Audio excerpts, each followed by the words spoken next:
Alhamdulillah telah sama-sama kita bacakan Ratibul Attas, Ratib Al-Imam Al-Habib Umar bin Abdurrahman Al-Attas.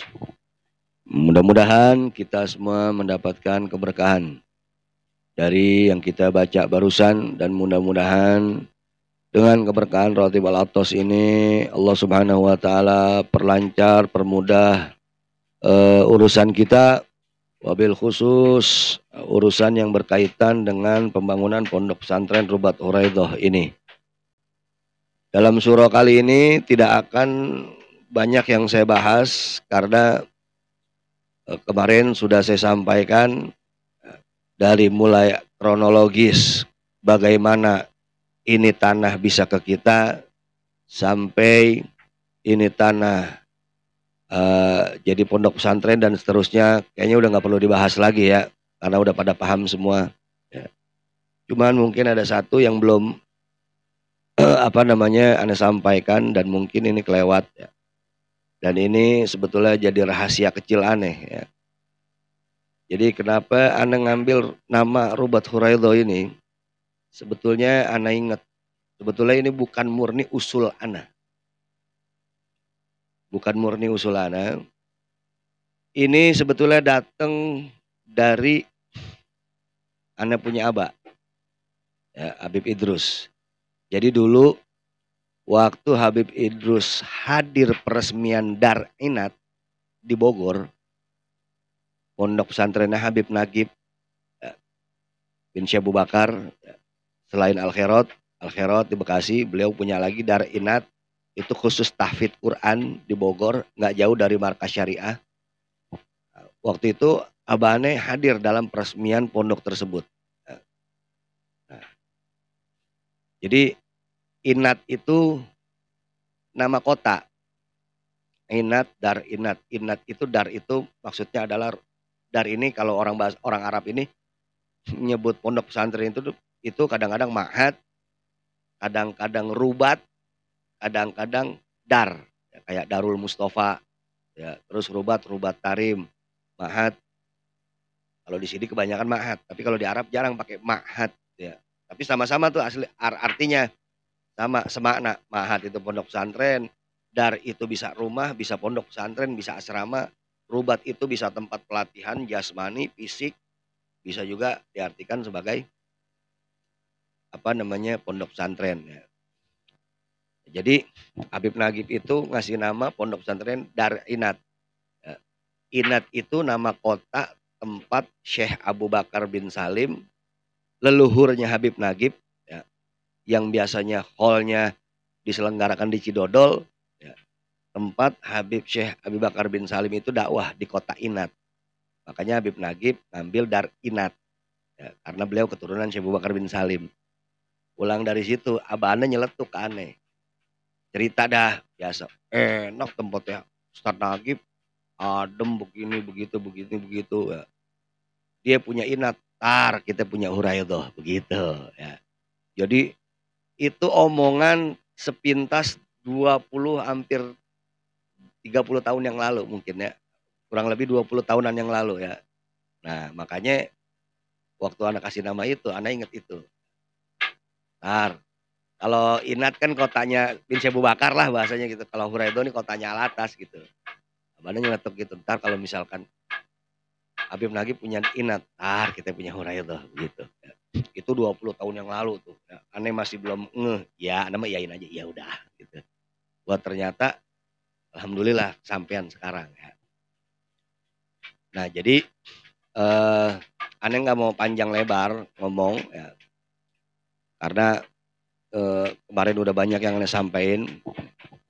Jadi yang hadir di sini ini gambaran dari sekian banyak jamaah ya, itu memang nggak semua sama ya, nggak semua sama ya. Masing-masing punya perbedaan dalam memandang gurunya, dalam kepeduliannya terhadap majelis, dalam kepeduliannya terhadap dakwah. Masing-masing beda ya. Sebagaimana ente nganggap Anda sebagai guru, kalau ente anggap Anda sebagai guru ya, semakin ente nganggap, semakin ente peduli ya, semakin besar rasa khidmat ente kepada guru ente. Semakin kecil ya semakin kecil gitu kan. Cukup datang ngaji kelar udah pulang. Nggak peduli mau bagaimana urusannya guru gua. Dan seberapa besar kepedulian kita, keterikatan emosional kita sama majelis itu juga masing-masing beda-beda. Semakin mereka peduli semakin kelihatan. Jadi dari tingkah laku kelihatan. Jadi aneh nggak mau banyak-banyak ngomong ya, kasih motivasi inilah motivasi itulah. Toh ribuan motivasi pun kalau misalkan memang takzim sama gurunya nggak ada, khidmat sama majelisnya nggak ada, kepedulian terhadap dakwah nggak ada, ya mau dikata apa gitu kan? Mau dikata apa? Ya memang mungkin emang takarannya udah segitu gitu, takarannya udah segitu. Ya, jadi aneh nggak mau banyak-banyak ngomong, ya, karena aneh yakin ya, ketika kita niat, tancepin niat di hati, kita serius, kita fokus untuk ikut bantu syiar, nanti Allah kirim ibadallah rijalallah. Allah bakal kirim orang-orang yang kita anggap mungkin nggak ngebantu kita, justru mereka yang malah bantu kita.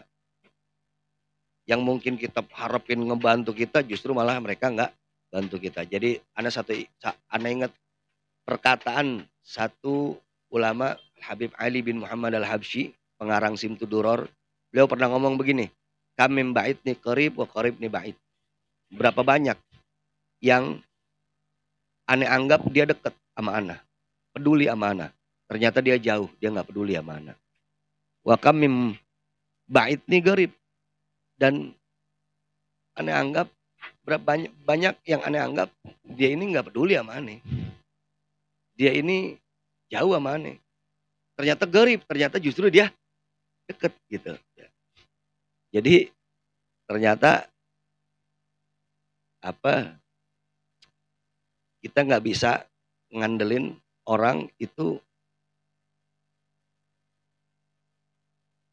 apa ya, kita nggak bisa ngandelin dan kita nggak bisa berharap sama orang, karena kadang-kadang orang yang justru kita harapin ngebantu, kita harapin peduli, kita harapin nolong begini begitu, ternyata dia nggak ada pedulinya sama kita.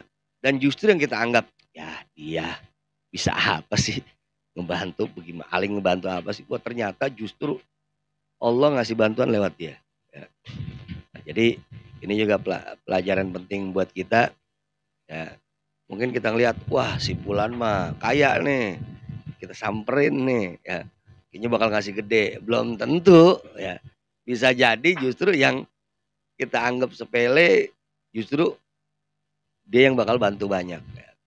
Dan aneh makanya aneh nggak berharap banyak sama jamaah, aneh nggak berharap, aneh nggak terlalu berharap, takutnya kecewa.